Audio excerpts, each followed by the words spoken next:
So hello everyone. So what mistake we did earlier here was, so we wanted like control C, control V. So we wanted, for example, so in this data set, this is the data set 3. So we wanted all the values which are in the date into a new column, right? And the new column name is new date. So we want the same values as this. So first we have to write the column you want to create, new date. Then we have to assign that values of date. Okay, so here now it will create a new column as new data, and it will assign all the values of date to it. But the thing is here is, let me show you, see, date, and here new date is the values are all in minus. See here, because there is some format sections. SAS reads the date format in some other way that I have not yet learned. I should learn. So I will show you other column to what you called recreate. So we have in library, this statement helps us to read the libraries data set, right? So we have rated this. We will read once again the library data set. We'll try to understand with other examples. See here, we have air values, right? Air or region values. In any of the both values, like if you want the air values to be present in new air, same values which are in the air, we want a new column, and all the values which are in this air should be in that new air. So for that, what we'll do, we'll just, from the same code, we'll just use new air, and we want all the values of air. We'll just type air semicolon.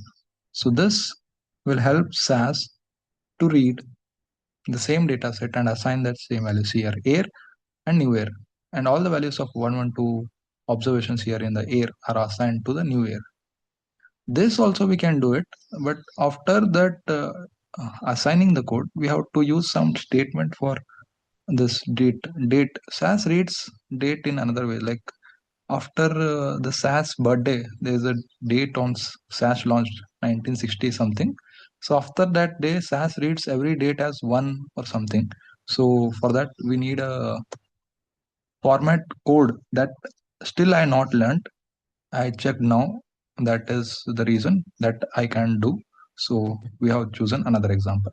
So this is the way you can read a data set from the My Libraries section. These are all permanent libraries, and you can modify it. You can read it and practice it. Okay. So this is what we have learned in the day 1 also. So now in the day 2, what I've learned is, so these are our libraries, right? If you want, we can create our own user defined libraries. How? Let me show you. So today we will have learned that how to create user defined libraries. For that, to create a user defined library, we should use LIBNAME statement. LIBNAME statement. So this statement is used to create a new library. For example, we want to create a library. We should name the library. For example, my library name is SAS lib. So this is my library name. So we need a location, a path for this. This library should refers to some path. For example, my library path is, first to assign that path, we should add that path under this quotation. For example, there is servers, files, and folders. We have created a files today, right? New SAS. So we want right click here, new. Here will be properties. Properties is the location of this folder. So we have to copy that location of the folder. Control C. Okay. Then we have to paste that location of the folder here. Control V and quotation. So under this, what is this? This path is the folder path. This path refers to this folder. Okay, new SAS folder. This is the location of that path. Once we complete that, semicolon. So this is how we can create a library. Let me show it. Let me run this and show you.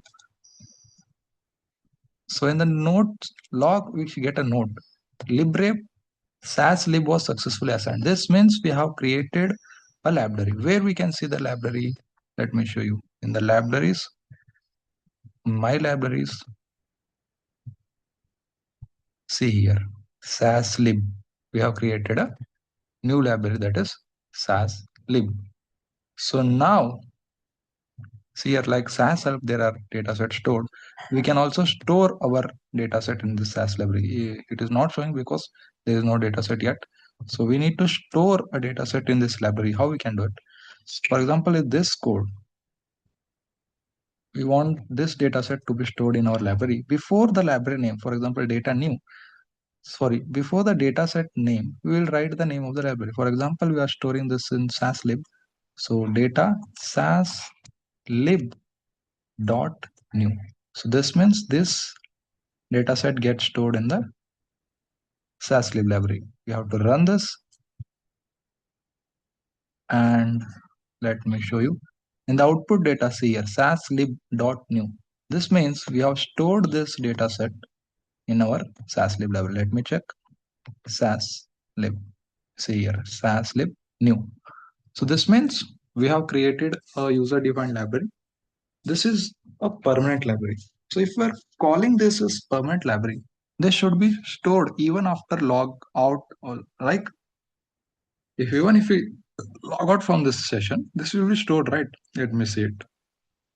Sign out. Yes. Okay.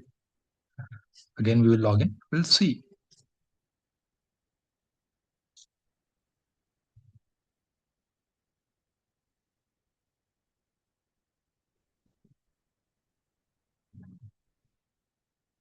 So where is my library? Libraries. My libraries. And see here. There is SAS lib library. No, right? No SAS lib library here. But we have created a SAS lib library and we are calling it permanent library. Permanent library means the dataset should be saved, right? But we have assigned it a path. So since we have assigned it a path, so that library will be not saved, but the dataset will be saved in this path. Which path we have assigned it? New SAS. See, the new SAS, we have new SAS. Here it is. The dataset is saved here. New SAS. So the dataset gets saved, not the library. Okay. So since we are calling it permanent library, because the dataset gets saved in this path, which path, the location of this folder we have referred, right? So in this path, we have the data set. So this data set is stored. Because of this reason, we call this as permanent libraries. Okay, right?